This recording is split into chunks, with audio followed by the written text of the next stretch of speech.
What's up, everybody, and welcome back to The Walking Dead, Daryl Dixon, the Book of Carol, Season 2, Episode 3. That's right, here on the Zombie Kickback, on Recap Kickback. It's me, your host, Chappell, and we're going to be talking about The Walking Dead, Daryl Dixon, the Book of Carol, Season 2, Episode 3. And with me, the Zombie Kickback crew right in front of me, it's Jessica Liese. Jessica, welcome back. Thank you very much, Chappell. I told a crazy lady back there that I was here to kill you, but I just want you to be aware that I'm not going to do that. Definitely not going to kill me, 100%. No, despite what I told the crazy lady. And with us we have AJ? Question mark? Yeah, I'm hanging outside my house right now. I know there's a way in. I just can't seem to find it. Just 3 or 4 more laps, I'll find the secret rock I get to climb, and then I'll be right inside. You could do the rocks by the big rocks by the cave in the woods. I think it's easier to find than maybe the entrance. But yes, I'm very happy to have you both because we have to talk about what we just watched this week on The Walking Dead. We have Carol. She's made it to the fortress, and now Carol might be standing in front of the firing squad as she tries to find Daryl Dixon. This was a very interesting episode for Carol. I thought there were moments where I was like, look at Carol doing the things that Carol does best. And also moments where I thought, oh, damn, Carol, you kind of screwed this one up. Jess, how did you feel about the episode overall?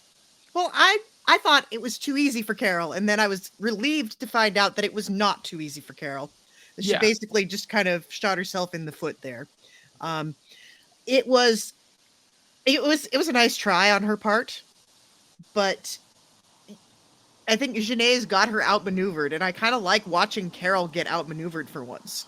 Yeah, I really appreciated that too, because like you said, it's starting to feel, The Walking Dead is very formulaic in a lot of ways, but it's starting to feel like, okay, Carol's a secret agent, Daryl's a secret agent. Whatever they do is always going to end up in their own favor. If Daryl has to fight his way through 1 billion people, he's going to be able to do it with broomsticks and inner tubes and all kinds of stuff just to get it done. And Carol is a top secret spy, and she can come in and lie to people. And nobody ever betrays Carol. She's the only one doing the backstabbing here. But in this episode, we were reminded that no, Carol is human and that she can make some mistakes. And so I was very impressed with her attempt. She comes in saying, oh yeah, Daryl is my brother. And then when she gets caught, she's like, no, I want to kill him. I actually want to kill him, So there are moments where she's pivoting. But when she gets caught, both times, I was actually kind of happy. I'm not going to lie to you. It kind of humanized her a little bit, Jess. Yeah, she deserved to get caught. Like, just the audacity that, like, everybody's just going to trust her because she's Carol. Yeah. That was going to come around. Like, eventually...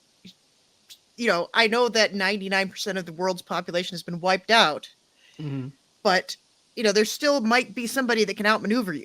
And so I wonder how she's going to get herself out of this, because I want to be clear. I think she is going to still get herself out of this. I'm not an idiot, but it's nice to feel like there's a little bit of stakes here.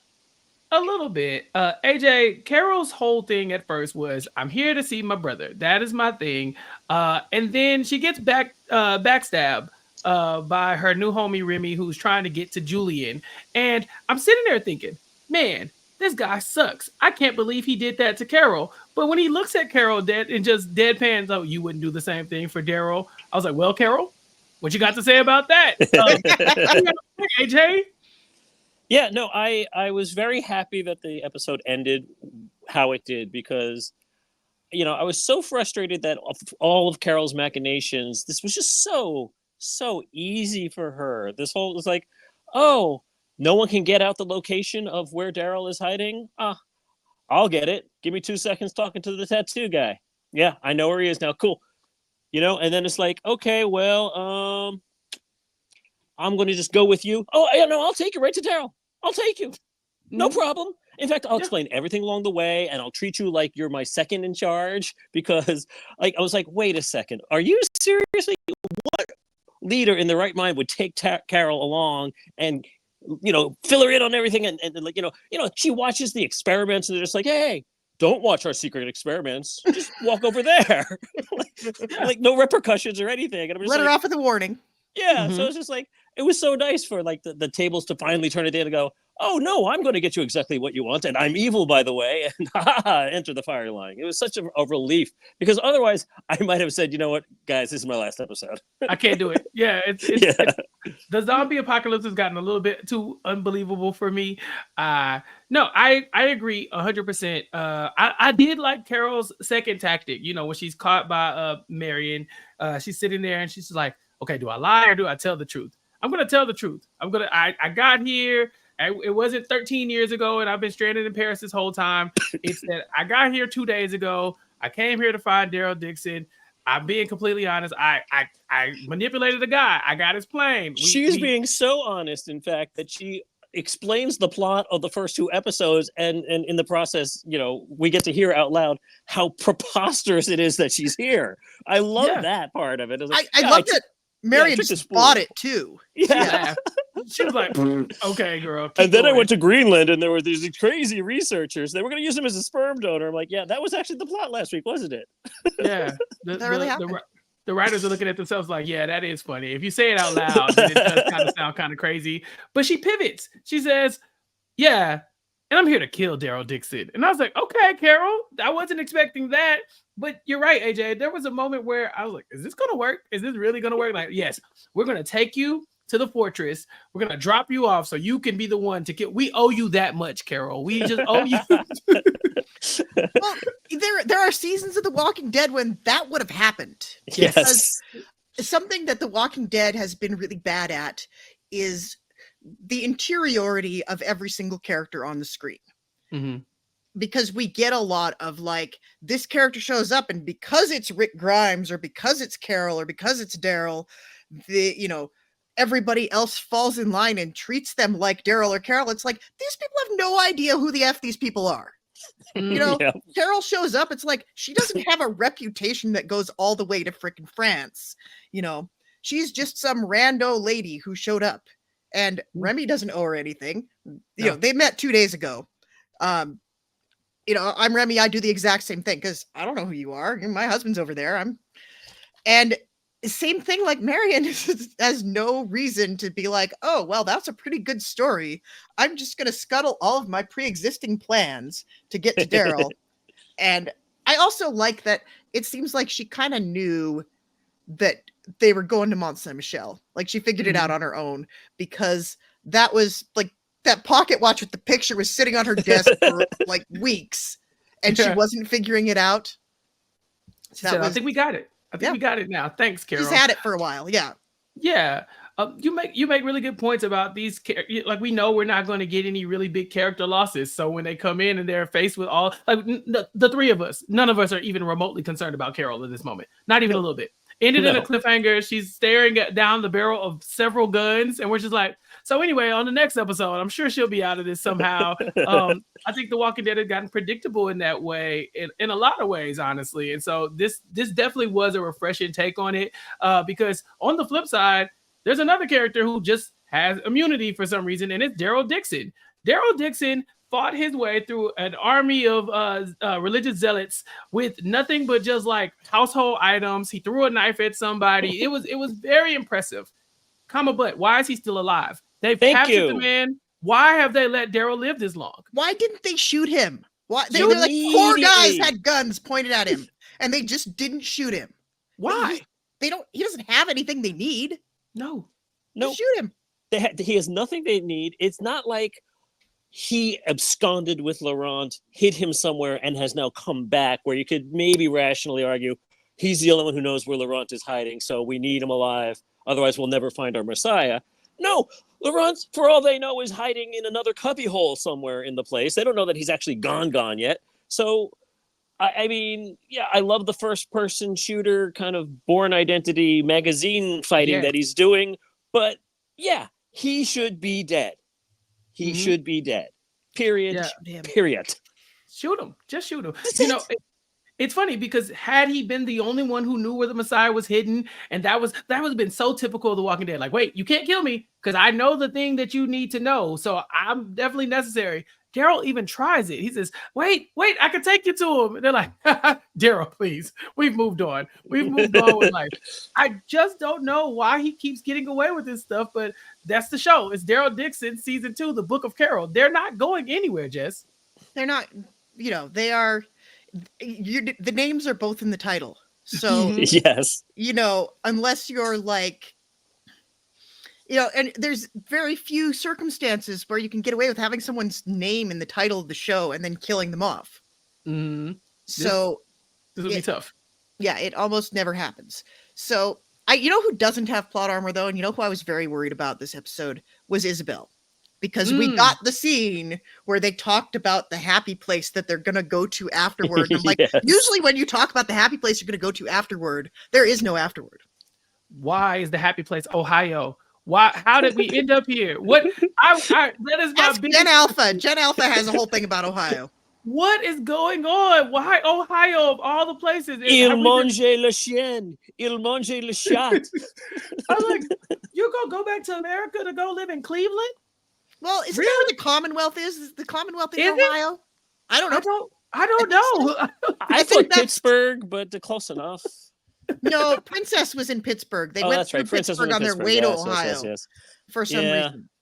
I will see if I could do a quick Google or something. Maybe they have a location. Yeah, it is. The Commonwealth is in Ohio. So I guess that's where Daryl was describing going to live at the happy place with Isabella. Of course, Laurent could go to school. Everything could be normal. I said, has he been paying attention to the show we're watching? Since when? He can go hang out with Judith and RJ. Yeah, they can have ice cream whenever they want. They could even have a haunted house.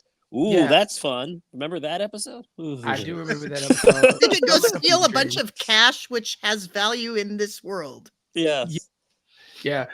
It's funny that you bring up Isabella not, maybe not having the plot armor to survive this. And that is one of the other big questions I have. It seems like her and Daryl are very locked in. We get the very touching scene of them, but, the good shot of them on the other sides of each wall as they are prisoners. Tell me a story. I just want to hear your voice. I'm like, you want to hear Daryl's voice? We've been covering this show for years, and I barely know his voice. It's just growling a little bit. I mean, there's a reason his last love interest was deaf. Right, exactly. And so they're holding hands across the wall. They're ripped away from each other. I'm like, is Isabel going to even survive this episode? Nonetheless, the whole season. This cannot be the end game relationship, AJ. Oh, it can be. I mean, it certainly can be. I wouldn't put past this storyline here. Yeah, I mean, they're really cleaning house of season 1 characters. So I was surprised Falou made it through the episode, after we saw Sylvie take the accidental shove off the balcony. And oh, how sweet. Like, what better to turn Laurent than someone he loves and who loves him? Oh, please. Correct. But yeah, they're just killing all the season 1 characters. So I wouldn't have been surprised if she died. I'm a little disappointed they didn't share a nice little cockroach by firelight there, because the cockroaches are coming through the drain and we're like, oh, protein. Let's go for it, people. That I don't know where that is. I think she has as much plot armor as anyone who isn't in the title at this point. Mm-hmm. I could see the Messiah not surviving because that, that would ruin the faith and oh my gosh, so that certainly would be interesting to see that he can't actually survive the bites. Although, just watch this show. Have him actually survive the freaking bite by the end of the season. Just watch them pull that crap on us. I would love to see it. I mean, that's a really good point. They even bring it up in this episode. Someone says, so if Laurent gets bitten and dies, then what? And the question is like, I don't know. I guess it's over then. I guess we all just die, right? Yeah, Lostag is just like, I didn't think about that. I guess we'll kill everybody. That dude. Yeah. Is that grounds for the mass, murder, or I guess hey, like mass murder? Watch it. Oh, sorry. the group suicide that could be coming. This is we've creeped back into the cult part of The Walking Dead. We do this every season. Every season, there's a community that's driven by one person who has the answers. We find out that person's a crazy person. At the end of the day, it's just a cult. We are here now. If this does not work, if Laurent does not survive the bite, Losang's just going to kill everybody? Is that Jim Jones it? Yeah, he's going to Jim Jones it. That's the best we have here in the zombie apocalypse. Like, let's risk it all on a child. Now, my question about Losang is is he aware that that's his end game? Because he talks about how he's the leader of this community. He's like, oh yeah, I provide for this community. They're all living on faith. But for somebody who knows that everything that they have hinges on faith alone, why is he trying to prove this real or false by any means? I would just let it ride. The whole point is faith. By proving Laurent is not the Messiah, that just gives him license to end all of this. And I think that's his ultimate goal. Is he just tired of waiting around, or did he realize, like, oh, the Messiah's here and he's really, really annoying? Is that what it is? This kid's annoying. It feels like he's done. I don't know. I think he's trying to spin his wheels to find a backdoor out of this. I think it's this Jacinta lady who's like kind of pushing things forward and advancing the ceremony. And maybe if things go poorly, I can see Los saying in his back, she poisoned him, or she, something where he can push the blame on her and then come up with, and besides, we all know Daryl's the true Messiah. He's going to pivot on a dime and try to pull some crap like that. It's like those guys that predict the end of the world every 5 years. Yes. And then they're like, oh, wait, JK, I did the math wrong. It's actually going to be 2028. Yeah. Sorry about that. Yeah, but where do you find a new Messiah? Like you said, AJ, I mean, what are they going to do? Point to Daryl? At this point, of course. Look, how many people had guns on him? How many people could have killed him? And he survived them all. He That's can a good survive point. anything. That's a really good point. That's a good point. Or maybe it's Carol, a lady who flew from America. They're like, in a plane. Sure, lady. Sure, there's a plane. Like, this is Jesus, y'all. Ooh, could he have like a secret Bible that, like, he's been reading from? It's like, this Messiah. It's like, yes, but look, the name of my book is the Book of Carol. The Book of Carol is an actual item in this universe. A literal book. It's a literal book. Yes. Yes. That Losang happens to be preaching from, and unbeknownst to all of us, Carol is actually the one who is prophesied to save the day. That's a good point. The show is called The Book of Carol. And so it could very much be one of those things where we're going to now, like, we have to pivot away from Laurent. Maybe Carol is our new figurehead of this community, and maybe they're all about to worship the ground Carol walks on, because, we know Carol. So we know she's not going to die at the hands of this gunfire at the, they line up at the end of this episode. But Carol also, she's pretty good at saving the day as well. If Carol comes in and cleans up a lot of this mess, I can see these people just turning away from Los Angeles and being like, all right, do you want to be in charge? Somebody needs to run this place. So calling it the Book of Carol actually now starting to make a little bit more sense to me, Jess. Yeah, it makes some sense that maybe this whole thing was just a setup to get Carol to run everything over there. But on the other hand, I think what we're all overlooking here is that we have this hostile group of religious zealots on one side, and we have this equally hostile group of zombie science killer people with a totalitarian leader on the other side. And, the unstoppable force is coming to the immovable object. And it's almost like, just like kind of Carol and Daryl and Laurent and Isabel are probably just going to slowly back away, and like everything else, like just let them kill each other. Yeah.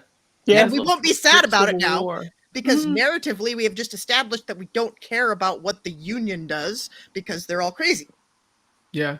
Good point. I mean, we've lost all the characters we cared about from season 1, except for Falou, Isabel, and Laurent. I highly doubt Falou makes it through this. Laurent or Isabel both can go. Honestly, Daryl and Carol could probably make it out of here, and this just be another story that they have to tell in the grand scheme of Walking Dead. Like, remember that time we went to France? They're just walking away from like a giant explosion. That did happen. I haven't seen an explosion that big since I launched all those fireworks off of the roof at Leia's people. Yeah. Oh God. Yeah. I haven't seen an explosion that big since I nuked Terminus. Oh yeah. Oh, do you remember that time we dropped that other nuke in Fear of the Walking Dead? We've been dropping nukes left and right. I mean, dear God. But yeah, it does beg the question, like, how involved do they really have to be in this? They have zero stakes. There's no point in saving the religious community at all. There's no point in helping out with Marianne's whole like setup. I guess somebody needs to step in and make sure that they're not creating war machines with these zombies. We do get the full plan, which is, hey, we're gonna train these zombies up. we're going to inject them, and then they're going to be more malleable. We're going to be able to like direct the zombies to what we want them to do. This plan, I don't know if it has any type of scientific backing. Like even when we saw them doing the testing, it was like insert chemical into zombie attacks, they kill the zombie. I didn't see any actual, progress being made here. Yeah, he didn't shake hands. He didn't sit. Yeah, you didn't. He Like, played dead. show me a zombie under somebody's control, AJ. Yeah, that would be nice. I mean, what's really weird though is that the soldiers are actually under the control that they want the zombies to be in. Like, they can make them eat off the floor, and without a second's hesitation, jump. Yeah. So, I mean, do they need a zombie army if they have obedient soldiers who are willing to like do that? I mean, these people in the line before they throw Carol in front of it are just like, oh no, shoot me. So it's brainwash central over there. I mean, they're mindless zombies of a different sort, don't you think? Yeah. And I'm very impressed at how much brainwashing she was able to do in this time, because we saw that she was just a janitor at the Louvre who has now taken full control of what's left of France. And she, like you said, she has these people pretty much like climbing over each other to get shot and killed in front of everybody. I mean, eating food off the ground with no hesitation, just because she says resources are limited and we don't do that here. So go ahead and eat off the floor. Like, this woman has these people shook. And I really want to know how we got here, Jess. Well, I mean, if Negan can start out life as a high school football coach. Yeah. Glenn can start out as a pizza delivery guy. Okay, I see where you're going. So the real story of The Walking Dead is that all these people from these random walks of life could all turn out to be like murderous serial killers, or the like hero within. Or the villain, depending on who you're talking about. We did have Glenn the hero, and then Negan the villain, and then this lady the villain, and then Morgan the villain sometimes. And there's a lot of villains. Depends on the day. I don't know what Morgan did before all of this. I don't think anybody does. I don't remember. I'm sure they told us, but at this point, we've seen him be the Morgan the killer and Morgan the peaceful so many times. We got Madison Clark, the guidance counselor. Yeah. We got Strand, the layabout on a yacht. Bon vivant. Yeah, there we go. Yeah. Basically. Yeah, this lady has done a number on these people, and I know we don't have a lot of episodes left, and I do hate when you get to the end of a series and then they decide, okay, now we're going to give you the backstory right before it's like, oh look, we have some momentum going. I actually think I want to see where this is going, but it would be nice, because we get the flashback of her working in the Louvre, and I'm assuming this is the day when the zombie apocalypse really started to take off in this area of Paris. They're talking about bomb threats, people are locked outside, and then next thing you know, we see her husband, AJ, is the one who is murdered, and she watches him get murdered right in front of her, which is obviously her villain origin story. Yeah, I mean, I will never get tired of seeing the origin stories of any character in the zombie apocalypse. I love that. How does each character manage that first day? How does this society, this town, what happened here? I will never get tired of it. And we're talking about a woman who clearly was so timid and shy. She didn't even want to unionize because that was oh no, we couldn't possibly do that. To go from the next second, like she was afraid to like open a door and argue for her husband to get him inside. Like she wouldn't push back on that.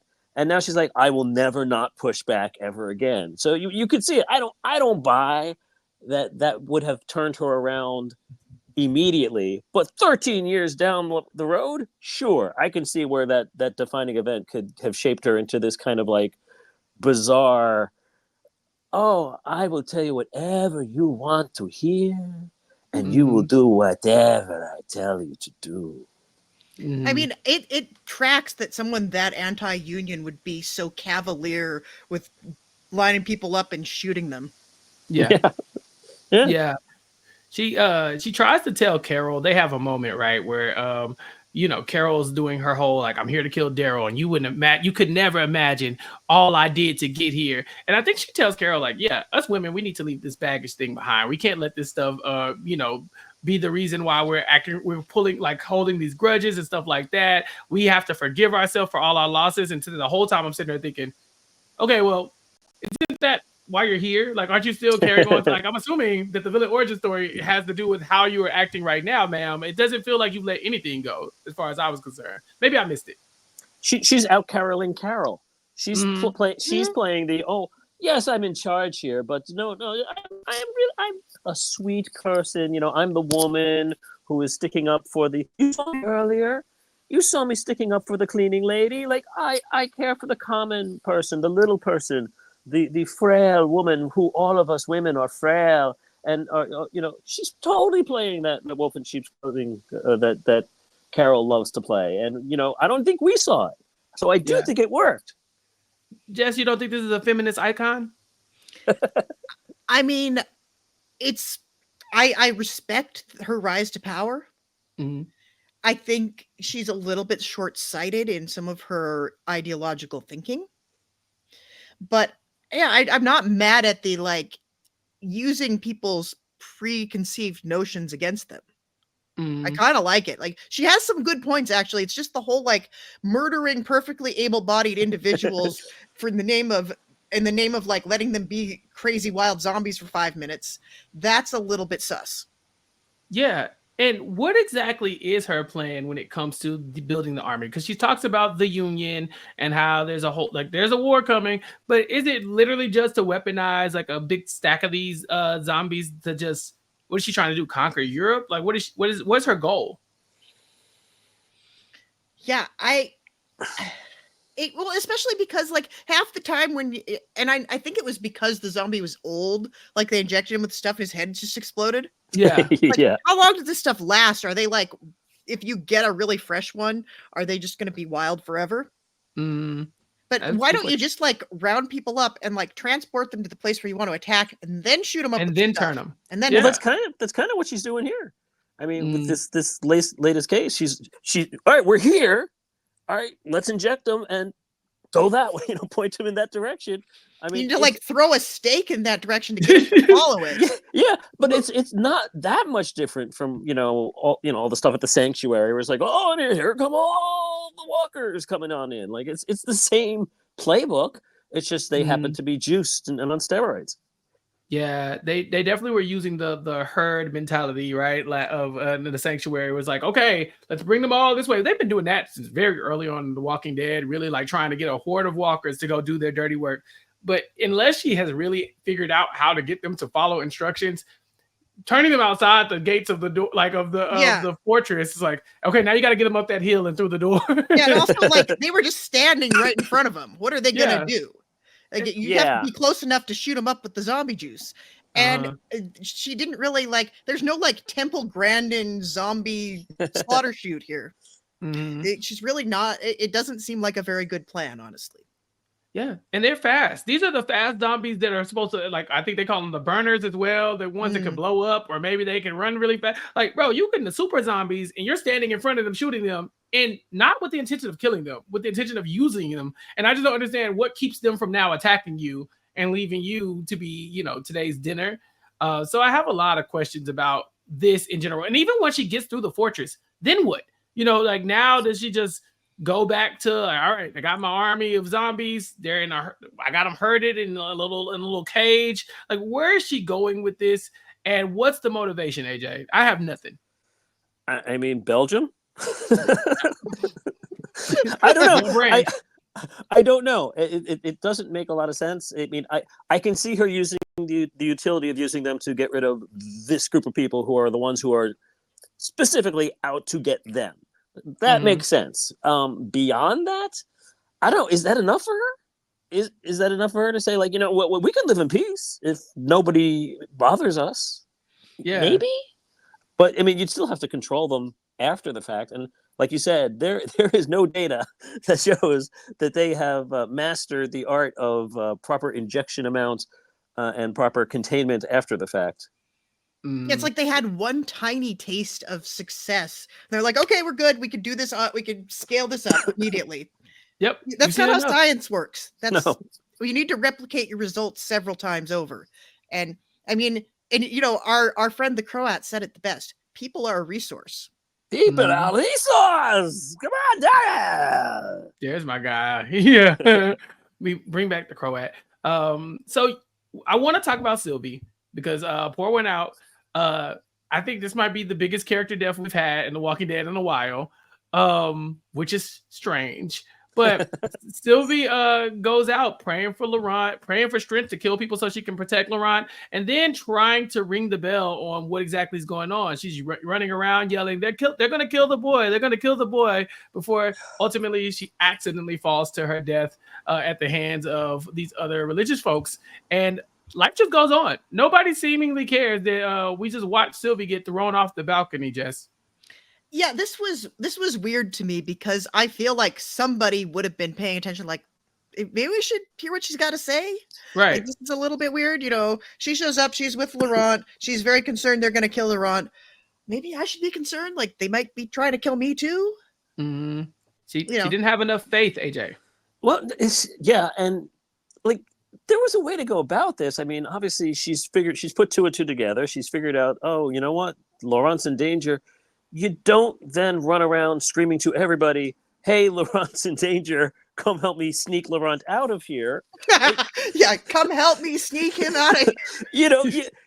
I can understand her going to the scullery maid and going, hey, have you seen Laurent? Do you know where he is? Mm-hmm. And when the scullery maid goes, because, she's an under 5. She has no lines. Don't talk. But, okay, go somewhere else. Like, you're still being given the freedom a little bit to walk around. I mean, but once you're locked in the cage, once you're locked in the room and you bash someone, like, all right, you've drawn the line. They're going to kill you the next time they see you, or at least like lock you up for good. Like, there's no walking back from this. You have your little bit of freedom, run around, try and find him, but drawing attention to yourself, like, ma'am, the name of this episode is L'Invisible. Be L'Invisible. She was not able to be. So she's murdered, or she falls or whatever, because she doesn't have enough faith. And so now they're going to use her zombie body to do this ceremony on Laurent. There was a moment where I didn't quite realize that Laurent was drugged up. They made him drink. Yeah, they roofied him. Yeah, they roofied him. But there was definitely a moment where I was like, Laurent, you just gonna stand here and like I mean, he would. He's Laurent. He is Laurent. Because they even lampshade this, because he's in there like talking to Laurent, and he's saying, yeah, you need to drink this, it's gonna calm you down. And Laurent's like, dude, I'm calm. Cool. I'm chilling. This is normal. Do I look upset? Yeah. I'm chill. And again, the excuse for this is still makes me laugh every time I think. Please, it's part of the ceremony. This ancient ritual that we've been done time and time never before. This is the first time we're doing it. It's tradition. It's tradition. Yeah. Okay, he could have just said, "Look, just make me happy." Jacinta, she went a long way to make this and brew this. It took her an hour. She's gonna be really that would work on Laurent. Do something. But like, okay, yeah, have the milk of the poppy. Nothing bad ever happens when you drink that. Come on. I believe they did say this drink was Valerian or something to that effect. Valerian, so okay. Yeah. I was like, okay, there's some synergy there. I want Laurent to flip this thing. I feel like he needs to step into his own power. Right now, he's at the mercy of his followers, and I think that's very weird. He's not going to see 3PO this, is he? He is the Messiah. Why doesn't he stand up? Why doesn't he just stand up and say, I'm in charge? It's me, Laurent. Why would y'all? No, I'm not going to get bit because I'm in charge. The prophecy said I was coming. Baby, I'm here. Start with Losang, kill him. You know what I'm saying? And just go from there. I really feel like they're leaving themselves open, because if they're saying this is based on faith, who are you going to believe? Losang? Or are you going to believe the actual Messiah that was born from a zombie? Jess, I think I'm on to something. Yeah, like Laurent needs to grow a pair. Yes, please. Please. He needs to step up and he needs to come into his own power. Like, haven't they been raising him to be like this great orator and like study philosophy and all of this stuff like is leading up to this moment? And okay, first of all, they should have waited a little bit longer. Like, he's been there for 15 minutes and they're just like, okay, we're going to speed up the ceremony. Like, no, you need to like let the mythos of Laurent grow a little bit. Like, you need to let him, become a man inside the fortress, and then prove that he's the Messiah, because Jesus didn't do that when he was 12. He waited until he's 33. You set up like a jail cell, right, with a fake back door, and you show everyone, look, he's locked in there. We locked him in there. There's no way out. You set in 3 zombies, but he knows where the secret back door is, and he leaves. And then you kill all the zombies when no one's looking, and send him back in. It's like, see, he survived the night with the 3 zombies and actually killed them with his bare hands. And you smoke and mirror this until you are absolutely sure that you have that it's not going to go south, even if a zombie does bite him. Yeah, I think that would have been much better. Yeah, or you find another kid that looks just like exactly. Laurent and Morant. You prestige it. Yeah, I agree. I feel like he's the missing piece. I really do, because I think that you can't fight your way out of this one. They keep trying it. You're gonna have to give these people something. And it can't just be, okay, well, y'all can still believe this, but we're taking Laurent. He's going to leave anyway. Like, something has to happen to really shift this from them having so much faith in this religion and Losang to shift it back to, okay, maybe we shouldn't let the kid get murdered, or maybe we shouldn't let him get bitten. Because if they truly believe that he's immune to this, there's no reason for them to not go along with it. They're like, all right, I mean, he's immune. Let's see it. Jesus said he could turn water into wine. Get to it. It's like, here, they're like, fine. I mean, it's going to happen. It's true. Like, I'm not questioning this, but I think if they start to give them something else to believe in, maybe, then you can kind of back out of this kind of early. But then there's still a world where you just let LeBron die.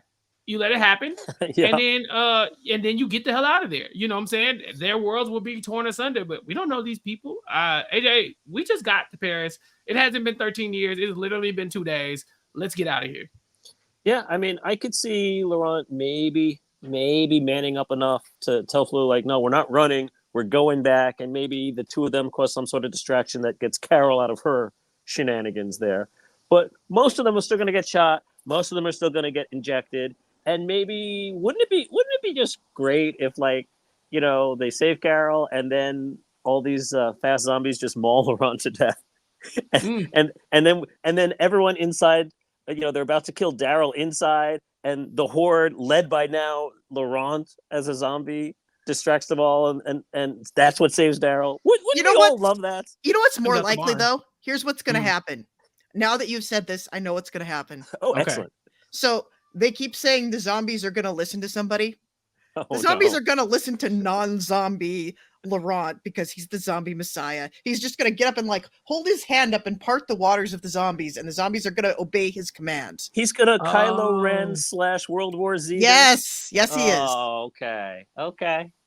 I appreciate that. These experiments might have been working, but they're only going to work when it's Laurent. Okay, and then that's perfect. He's the zombie whisperer. Yeah. I mean, it wouldn't be awful to have a zombie whisperer around. I mean, that could be good for people. It's much better than the alternative of let them get bitten and then just watch everybody freak out. Because that does look like where we're going. There is no alternative plan. It's Laurent. Either he's getting bitten or we're all changing our minds about this religion. But something has to give. Maybe Losang's doing some dirt behind the scenes, or something like that goes against the religion so hard that everybody starts to question him. Maybe he needs a clean slate, is what Losang needs. He's like, I'm just going to kill all these people, and then I'll get some new followers, and I'll come up with a new theory. But it really feels more like the Mr. Belvedere fan club up in here. Like they all just voted they're going to kill him. Yeah, let's kill him. Yeah. Okay, yeah, sounds good. Anything else from this episode that stood out to y'all, AJ? No, like I said, I enjoyed the fact that we spent so much time on the flashback, because I enjoy the kind of origin stories. But yeah, to me it was Daryl's stupid first-person shooter thing that should not have happened, that he should be dead, but obviously we know plot armor, and just the fun of the Carol that was drifting in the wrong direction, and they totally course corrected in the right way, where they made our big bad was actually a big bad, because my fear was that she was going to be neutered to the point where well, if Carol can fool her in 10 seconds, then what's the point of this? So the fact that, okay, she is a big bad, cool.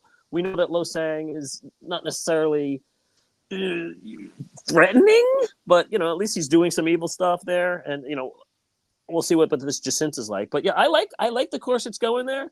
I just kind of want to get there already. I like. Let's step it up. I know. We're halfway. So let's come on. Let's go.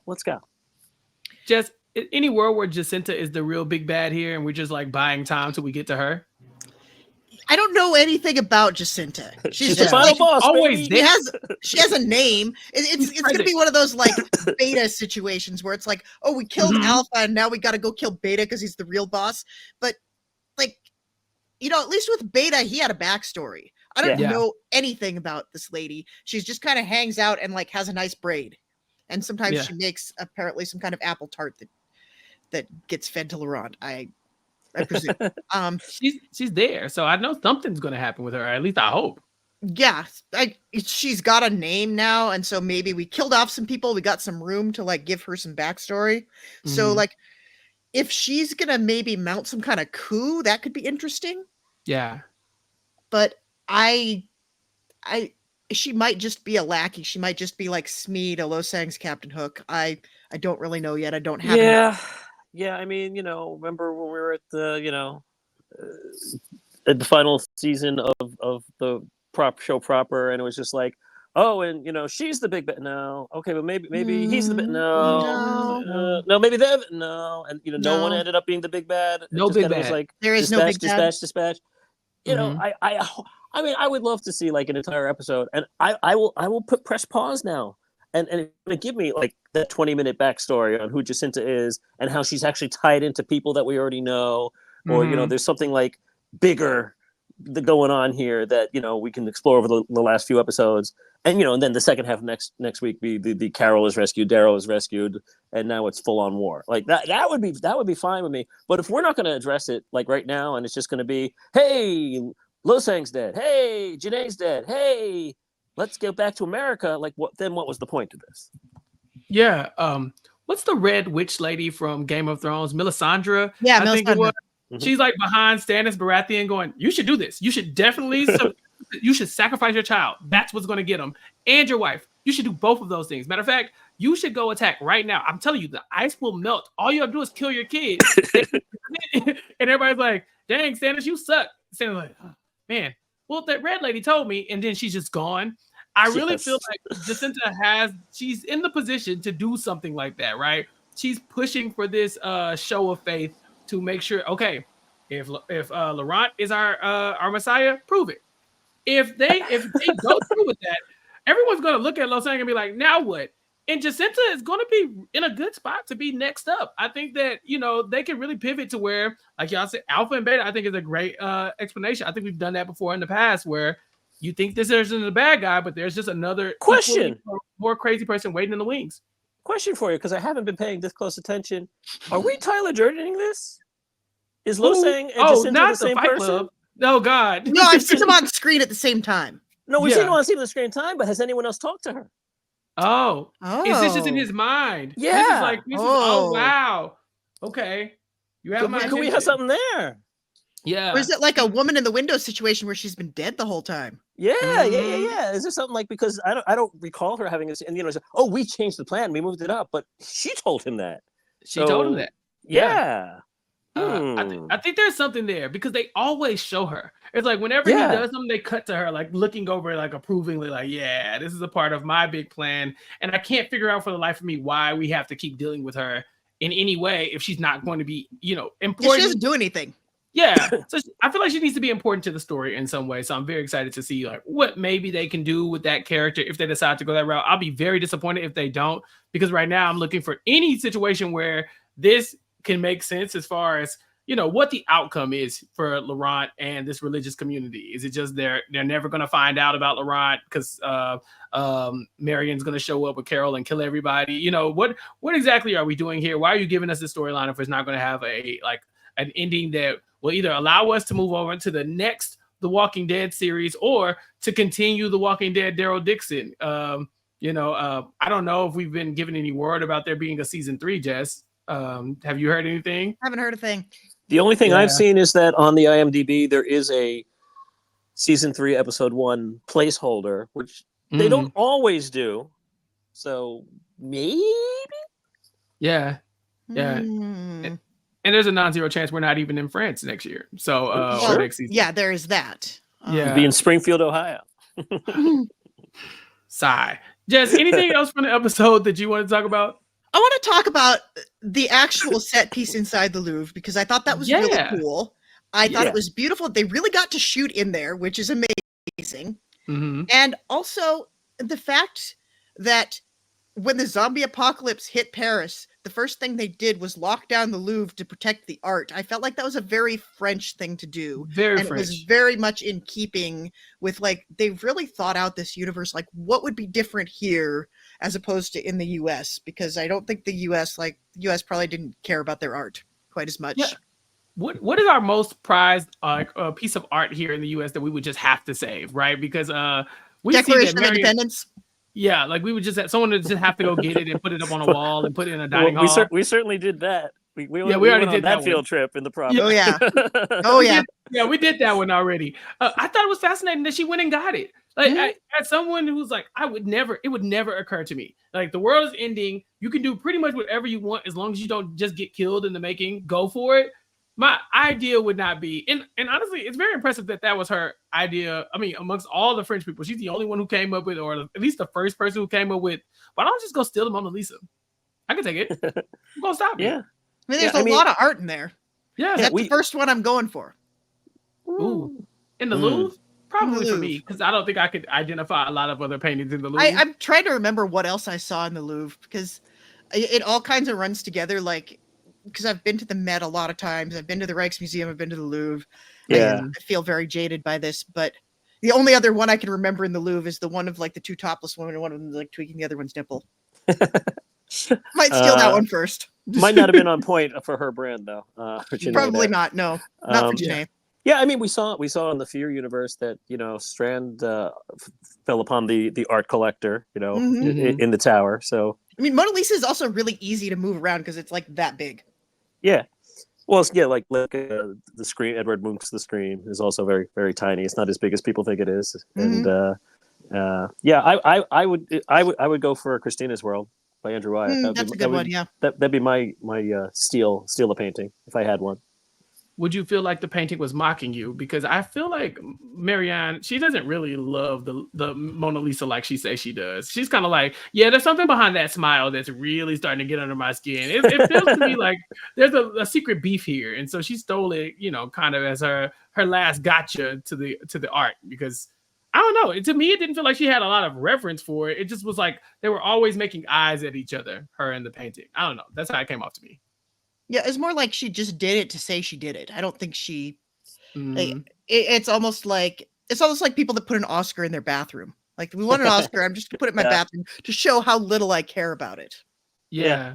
Well, she was also like, she was saying how, like, all the people came to museum from all around the world to see her, and nobody bothered to look at me. She's been dead and I'm alive, and so now it's represents that kind of like, well, now all the people will come to see me. Yeah. And I keep her in my bathroom next to my Oscar and my Palme d'Or from Cannes. It's a flex. Yeah. It is a flex. I mean, because when you bring people in, they're like, oh, it's just a Mona Lisa, girl. Don't pay attention to that. It's all right. That's just Mona. It's you have the most valued painting in the world just sitting at your disposal. Like, it's I think that's a really cool flex to have, honestly. You're just eating dinner in front of it. It's like, oh yeah, it's just the Mona Lisa. Nah, it's all good. We have stuff. Oh, like that. Gia over there? Yeah, Gia and I friends. Yeah, we go way back. Yeah, that's cool. It's all good. Yeah. No, that was a really cool set piece. I was happy they brought in the Louvre. I think I've asked before, like, how French is this going to get, right? Like, how much are we going to actually lean into these these monuments and stuff? I think we saw the Eiffel Tower in season 1. And so we did this.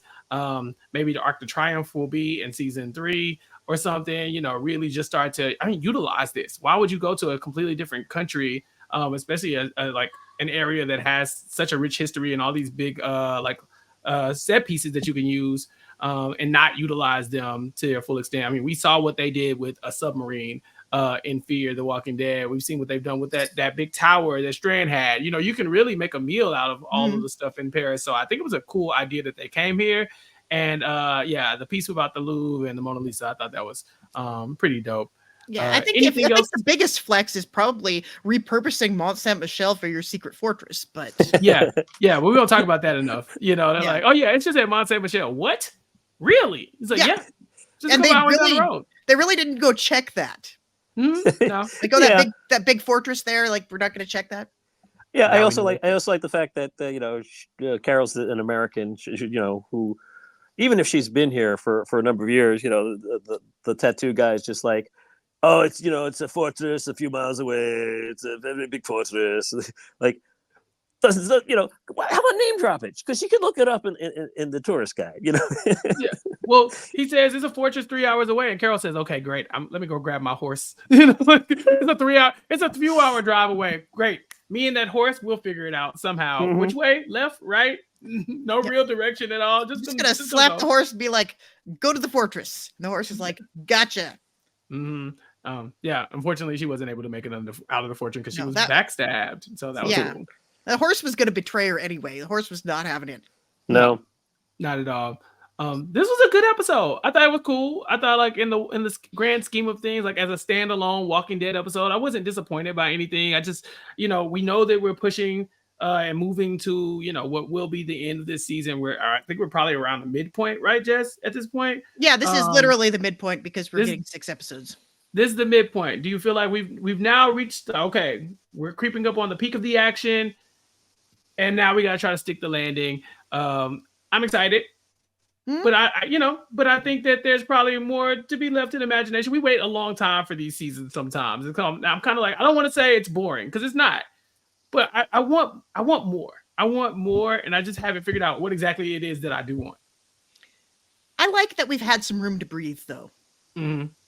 The longer I watch this franchise, the more I appreciate it when we get to like stop and think about things. Yeah. I feel yeah. I think for me it's I like the room to breathe, and I'm fine if what you're trying to do is, hey, this is our monster of the week kind of thing. Mm-hmm. Here's like, oh, and this, Carol's going to encounter these crazy scientists, and and then she'll go to the next step. But the plot's moving slowly. I don't like it when it moves so fast. You're just like, all right, look, although I want you to get there, I want it to be believable. And, her turning left, turning right, following the grain, and like, oh, I'm with the leader of the person, and now she's taking me in as a confidant, seemed very, very hasty. Yeah, so I'm glad they flipped that. So once they flipped it, I'm like, okay, cool. Yep. As long as you're going to flip it and say, because, what do we want? We want Carol and Daryl in the same room. Mm-hmm. We definitely want that. We don't want the ships to pass in the night and let this be like a 4-season search, where they almost meet each other. We want them to get to each other. Now they're right outside each other's, auras. Like next week, let's do it. Let's just get them together, and then all bets are off for the we've hit the top of the roller coaster. Let's go. Yeah. I can't wait till next week. It's going to be very exciting to see that Daryl and Carol will probably be in the same room. I don't know how much of the episode we actually spend with the two of them, but at the same exact time. But I mean, the pieces are all there. We're 3 episodes away from the finale of this, and then we have to find out where we're going to next. I don't know which Walking Dead spinoff is coming up next. I don't really know how long it's going to be until we get another season of this, but I will be here to talk about it with you all here on the Zombie Kickback on Recap Kickback. AJ, what do you got going on in your world? Oh, I got Felonious Pundits, Criminal Minds rewatch. Kentad's Fensguard and myself. He's watching them for the first time. I watch them over and over again because I need some white noise to fall asleep to. And my wife and I just put Criminal Minds on and just let it run. So I've probably seen these episodes like 100 times, even if I'm not paying attention to them anymore. But when you go in and analyze the details, you find out all the stupid little things that are wrong with them. And I think it's hysterical. So you can catch Felonious Pundits wherever your podcasts can be streamed. Thank you. And Jess, I will see you this week, hopefully. Very excited to get to hang in person. Someday the 3 of us will be in one room at the same time. Mm-hmm. Because, I've been in the same room with AJ, I've been in the same room with Chappell, but never at the same time. You guys might be the same person. I'm just saying, it might be there. Might be. I might be just into his Losag. Absolutely. Yeah. You working on anything? Any books and manuscripts we need to be reading over? Nah, newsletters. I have a Substack now. This is very exciting. You can hit me up at jesslease.substack.com. And I actually sent out my first thing last week. See, I was going to write about Daryl Dixon, and then we started talking about Daryl Dixon, and I have nothing left. I leave it all in the field here. So instead I talked a little bit about robot movies.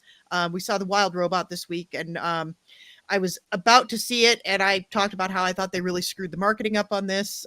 Movie is great, by the way. I think it's worth seeing, but jury's still out on like which robot movie we saw this year was the best. Was it Robot Dreams? Was it Wild Robot? Or was it Transformers 1? You know, that's what I wrote about, and I'm going to try to write about something new and different every week until I get bored of it or until I become a best-selling novelist and leave all this Bush League stuff behind.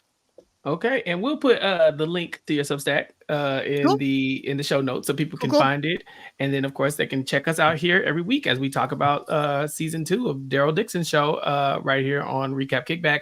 You can also catch me on Recap Kickback talking about various other Black entertainment news and recapping some shows. We talked about How to Die Alone with our special guest Matt Scott this week, but then we also are this week. I guess we're talking about Mr. Crocker, Mr. Crockett. I think it is the show on Hulu. It's about a I guess like a haunted child's children's show, kind of like a Mr. Rogers, but like a zombie. I don't know, but we're gonna be checking it out, me and Mari, and then of course you can check out everything else here on RecapKickback.com. So for AJ and for Jess and for myself at Recap Kickback, of course, you all can just reach out, let us know if you have any questions about The Walking Dead. If you have any feedback, you can email us, recapkickback@gmail.com. Give us all your feedback so we'll have something else to talk about on this show, because we don't know where we're going either, but we're on the journey with you all. Until next time, you all can catch us here, same time, same place. Until then, peace. I've been trapped behind Suave Maria, isolated like it's North Korea. Smaller city with some bigger dreams. The wall is cracked, I'm looking in between it. The world is yours, but man, I gotta see it. They say it's hard, but man, I gotta see it. The air I'm breathing can't feel my chest. Wait on life, I wanna hold my breath. I'ma get in my goddamn self.